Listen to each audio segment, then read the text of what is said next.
하루하루의 삶이 기쁘십니까? 기쁘세요? 안 기쁘세요? 네, 기쁘다고 말하기에는 기쁘지 않죠. 성경은 항상 기뻐하라고 말씀했는데 막상 우리의 삶 속에서 기쁨을 유지하며 살아가기는 쉽지 않은 것 같습니다. 왜 그럴까요?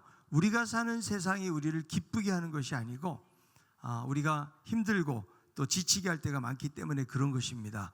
우리는 반복되는 일상 속에서 건조함을 느낍니다. 때로는 무너진 관계 속에서 힘들어하고 때로는 감당할 수 없는 삶의 무게 속에서 우리는 마치 방향을 잃은 사람처럼 방황하게 될 때도 있습니다. 그래서 많은 사람들이 겉으로는 웃고 있지만 마음속 깊은 곳에서는 공허감과 또 지침 가운데 살아가는 경우를 보게 됩니다. 늘 바쁘게 살지만 그 속에는 진정한 만족도, 기쁨도, 소망도 없다는 것입니다. 하루하루를 살아내지만 살아있다라기보다는 사라지는 것 같을 때가 많지 않습니까? 마음 한구석이 늘 공허하고 뭔가 꺼져버린 것처럼 차갑고 메마른 날들이 이어지지는 않습니까? 예수 그리스도를 믿는 우리들은 어떻게 살아가고 있나요? 우리들도 여러 가지 세상의 인생의 많은 문제들 속에서 점점 지치고 우리의 영혼이 메말라가고 있지는 않습니까?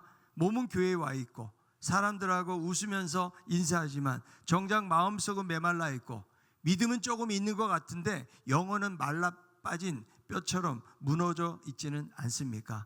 오늘 본문에 에스겔 선지자가 본 환상 속에 마른 뼈들은 무엇을 의미할까요? 그것은 그 당시에 이스라엘 백성들의 영적인 상태를 우리에게 보여주고 있는 것입니다. 이 환상은 유다가 바벨론에게 멸망당하고 포로로 잡혀가서 그들이 절망 가운데 있을 때에 하나님께서 에스겔에게 이런 환상을 보여주신 거예요. 자, 예루살렘 성은 함락이 되고 성전은 불타면서 바벨론 포로가 되었어요. 이스라엘 백성들에게 가장 큰 충격은 무엇인가 하면 성전 파괴입니다. 이것은 바로 하나님이 떠났다는 거예요. 하나님의 임재가 없다는 것입니다. 하나님이 자신들을 버렸다라는 생각으로 가득 차 있는 거예요. 그러니까 소망이 완전히 실종된 절망적인 상태들을 경험하고 있는 것입니다. 마치 오늘 본문에 등장하는 흩어진 마른 뼈처럼 이 마른 뼈의 모습은 오늘날 소망을 잃고 살아가는 우리들의 모습일 수도 있다는 것입니다. 생기를 잃어버린 채 다 죽은 사람처럼 살 수가 있다는 것입니다. 자, 주님께서 사대 교회에 하신 말씀이 있는데요. 요한계시록 3장 1절에 있는 말씀입니다. 사대 교회의 사자에게 편지하라. 하나님의 일곱 영과 일곱 뼈를 가지신 이가 이르시되 내가 내 행위를 아노니 내가 살았다는 이름은 가졌으나 죽은 자로다. 그러니까 이름은 살아있는데 실상은 죽어 있다는 거죠. 자, 부부관계도 죽어 있잖아요. 그러면 살기는 같이 사는데 그야말로 남처럼 사는 거예요.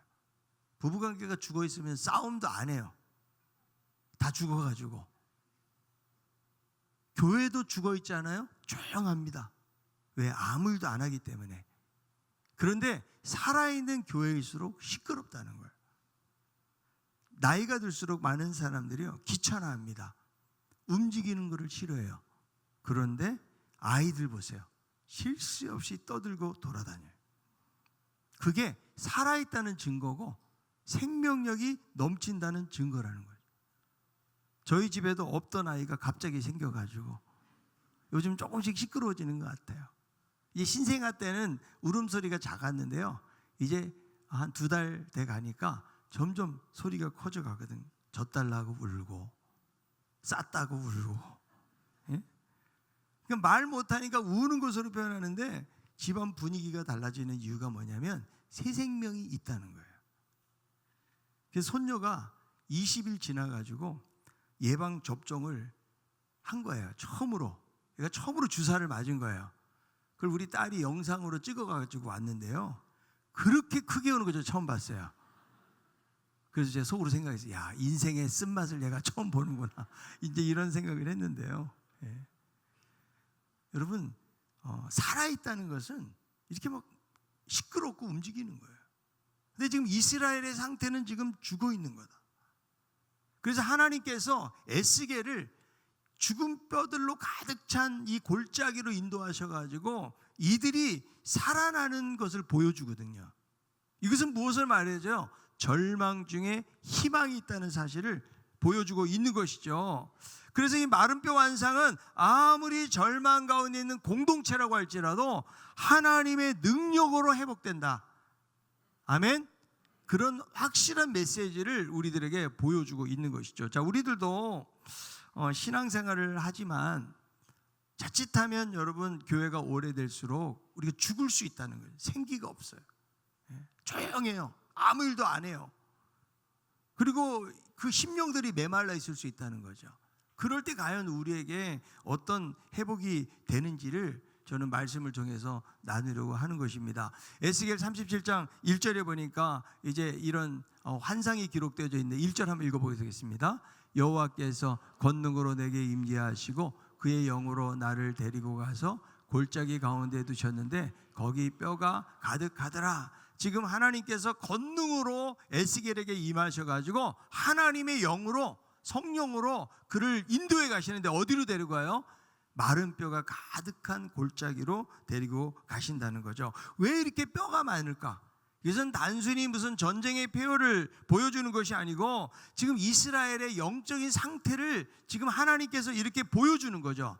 자, 사람이 죽으면 뼈를 묻어야 되잖아요. 그런데 뼈들이 있다는 것은 제대로 매장도 못한, 얼마나 지금 처절한 현실인지를 보여주고 있다는 것이죠. 살아있어야 될 자리가 지금 무엇으로 가득 차 있어요? 죽음으로 가득 차 있다는 거죠. 에스겔 37장 11절 또 내게 이르시되 인자야 이 뼈들은 이스라엘 온 족속이라. 그들이 이르기를 우리의 뼈들이 말랐고 우리의 소망이 없어졌으니 우리는 다 멸절되었다 하느니라. 자, 이 뼈들은 누구라고요? 이스라엘 온 족속이라는 거죠. 그런데 죽은 것뿐만 아니라 뼈들이 말랐다는 것은 뭐냐면 완전히 소망이 실종된 거예요. 그래서 이들 스스로가 말하기를 뭐라고 말해요? 우리는 다 멸절되었다라고 이렇게 지금 고백을 하고 있는 것이죠. 자, 이런 상황에서 하나님께서 에스겔에게 질문을 하세요. 에스겔 37장 3절에 있는 말씀, 그가 내게 이르시되 인자야 이 뼈들이 능히 살 수 있겠느냐 하시기로 내가 대답하되 주 여호와여 주께서 아시나이다.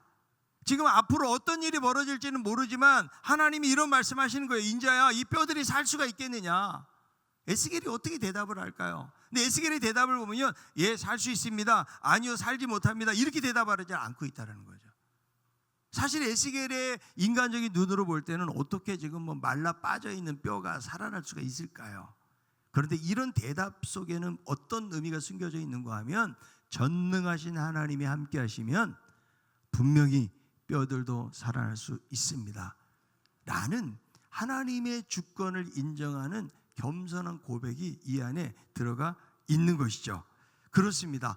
아무리 절망적인 환경에 있다고 할지라도 하나님은 역사하시는 전능하신 하나님 줄로 믿습니다. 그래서 여러분, 회복은 과연 어디서 오는가? 에스겔은 먼저 마른 뼈들을 직면했다는 거예요. 그래서 하나님이 골짜기로 데리고 가셔가지고 그들로 하여금 현실을 보게 하셨다는 거죠. 지금 이스라엘의 영적인 상태가 어떠냐, 영적인 현실이 어떤 것이냐, 이것을 하나님께서 보게 해주셨다는 거죠. 그래서 회복은 어디서 오는가? 현실을 인정하는 데서. 내 자신을 바라봐야 돼요. 우리도 누가 회복을 원하는 거예요? 아픈 사람이, 힘든 사람이, 낙심한 사람이, 고통 가운데 있는 사람이 나는 건강해, 나는 아무런 문제가 없어, 이렇게 사는 사람에게는 회복조차도 필요가 없는 것이죠. 그런데 이런 솔직한 고백은 나는 하나님 약합니다. 저는 하나님 이런 것들이 부족합니다. 하나님 저는 이런 게 좀 변화가 되겠습니다. 근데 나의 영적인 현실을 보면 너무 신앙적으로도 제가 메말라 있습니다. 기도에도 마음이 뜨거워지지가 않고 내가 하나님과의 관계 속에서 더 가깝게 나아가지 못하고 그냥 세상에 마음이 팔리고 정신이 팔려서 온전히 하나님을 집중할 수 없습니다. 여러분, 여러 가지 우리 영적인 상태가 있을 거 아니에요? 그것을 여러분 인정하는 것이 중요하다는 거예요. 그래서 하나님은 이 뼈가 살아날 수 있느냐? 지금 유다 백성들에게 소망이 있느냐? 진정한 소망이 어디 있다는 거예요? 이 뼈들을 살리실 하나님에게 있다는 사실을 보여주고 있다는 거죠. 그래서 오늘 이 본문에 쓰이는 하나님의 이름이 여호와라는 이름이 등장을 계속 하거든요. 여러분, 우리랑 그냥 개혁 성경을 보면, 개정 성경, 개혁 개정을 보면은 그냥 다 하나님이지만 하나님의 다양한 이름이 있어요. 여호와도 있고 엘로힘도 있고. 근데 여기서 여호와라는 말을 써요. 이 여호와는 하나님이 세상을 인간을 만드실 때도 여호와 하나님이 이렇게 나와요. 창세기 2장에도 보면 하나님과 언약 관계 속에 있을 때에 여호와라는 말을 쓰는 거죠. 그러니까 지금 이 상태는 죽음의 상태고 절망의 상태인데, 언약하신 하나님, 여호와 하나님, 이스라엘 백성들과 약속을 맺으신 하나님은 절대로 그 약속을 파기하지 아니하시고 끝까지 이루시겠다, 이런 의미에서 지금 다시 한번 상기시켜 주도록 하기 위해서 여호와라는 이름을 쓰고 있는 것입니다. 그러니까 절망 가운데 있을 때에 진정한 소망, 회복은 어디서 오는 것이다? 바로 하나님에게서 온다는 사실을 보여주고 있다는 거예요. 1932년 가을에 토마스 돌씨는 찬양 부흥회를 인도하던 중에 긴급하게 전보를 받게 됩니다. 임신 중이었던 아내와 그리고 갓 태어난 아들을 잃게 되어지는 그런 참담한 비극을 겪게 되는데, 이때가 32살이라고 그래요. 30대 초반에. 그래서 다른 도시에 가서 막 찬양 집회를 인도하는데 이 전보를 급히 받고 갔는데, 이미 아기를 낳았던 아내는 세상을 떠나고, 그리고 태어난 아들마저도 세상을 떠나게 되는 그런 어려움을 겪게 됩니다. 그래서 깊은 슬픔과 절망에 빠져 있는데, 어느 날 피아노 앞에서 기도하면서 울부짖다가 찬양곡을 하나 짓게 되어지는데, 주님, 제가 너무 힘이 듭니다. 이 폭풍 몰아치는 세상 속에서 주님의 손으로 저를 좀 꼭 붙잡아 주세요. 이런 마음을 가지고 찬양을 하나 만들게 되는데, 그것이 바로 주님요 이 손을 꼭 잡고 가소서라는 그런 찬양이거든요. 우리가 이 찬양을 만든 분의 마음을 좀 생각하면서 우리 이 찬양을 이 시간에 같이 한번 해보도록 하겠습니다.